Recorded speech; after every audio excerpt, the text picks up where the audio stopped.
Another new Star Trek offering from CBS has recently been confirmed with an announcement by the lead actors of the series. Star Trek Strange New Worlds will follow the adventures of Captain Pike, Mr. Spock, and Number One. This is being heavily touted by CBS as a show that will give Star Trek fans what they want. However, I've learned not to get my hopes too high when I hear that phrase from studios. In this video, I'll look at everything we know so far about this series and see if there's anything to these claims, and if fans of classic Star Trek have any reason for hope with this new project. As expected, this show will stream exclusively on CBS All Access in the United States, and presumably on Amazon Prime internationally, but that has yet to be confirmed. As of right now, there's no solid information on when this series will premiere. It's a bit fuzzy right now for a lot of productions in regards to filming, but realistically it will most likely premiere either late in 2021 or in 2022. The series was officially announced in May of 2020 in a video message from the actors Anson Mount, who will be Captain Pike, Ethan Peck, who plays Mr. Spock, and Rebecca Romijn as Number One. These are the actors and characters that were featured already in Star Trek Discovery, and now they will be headlining this new show to take place aboard the Enterprise. The series will be set in the 23rd century, and presumably sandwiched between the events of Season 2 of Discovery and Star Trek the original series. The actors specifically mentioned that this show is a product of the fans' wishes. Anson Mount in particular made a point to say how important it was to him to make this announcement at this time, when the world is hurting, to tell fans about this new show centered around optimism and the future. A show framed around these three characters does sound like an intriguing concept, in particular for Pike and Number One, as it's a good opportunity to explore these characters in ways we haven't seen. And even those that aren't fans of Discovery have noted that these three characters were the best parts of that show. The title, Strange New Worlds, is taken from the classic Star Trek monologue, Space, the Final Frontier. These are the voyages of the Starship Enterprise. Its 5-year mission, to explore strange new worlds, to seek out new life and new civilizations, to boldly go where no man has gone before. I am very intrigued about this title, as it seems to be indicative of the show being focused on exploration once again, one of the pillars of classic Star Trek. The series will be produced by Alex Kurtzman and Akiva Goldsman, with Goldsman acting as showrunner and listed as co-creator. Some of you may know these are the same showrunners in charge of Discovery and Picard, so there is understandable concern for those that aren't fans of those shows. So far, only these two and Jenny Lumet are listed as writers for the show on IMDb.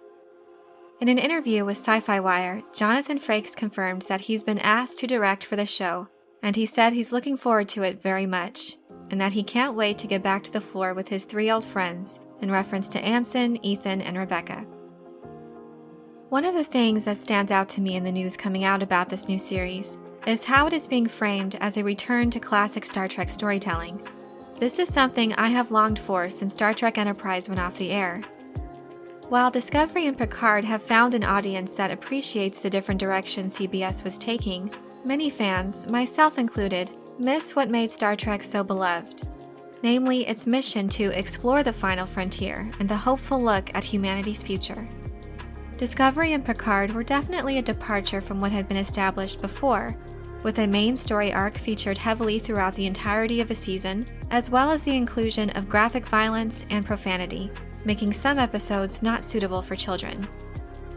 Akiva Goldsman made a statement to Variety that indicated that this project would be a departure from that, and a return to what came before.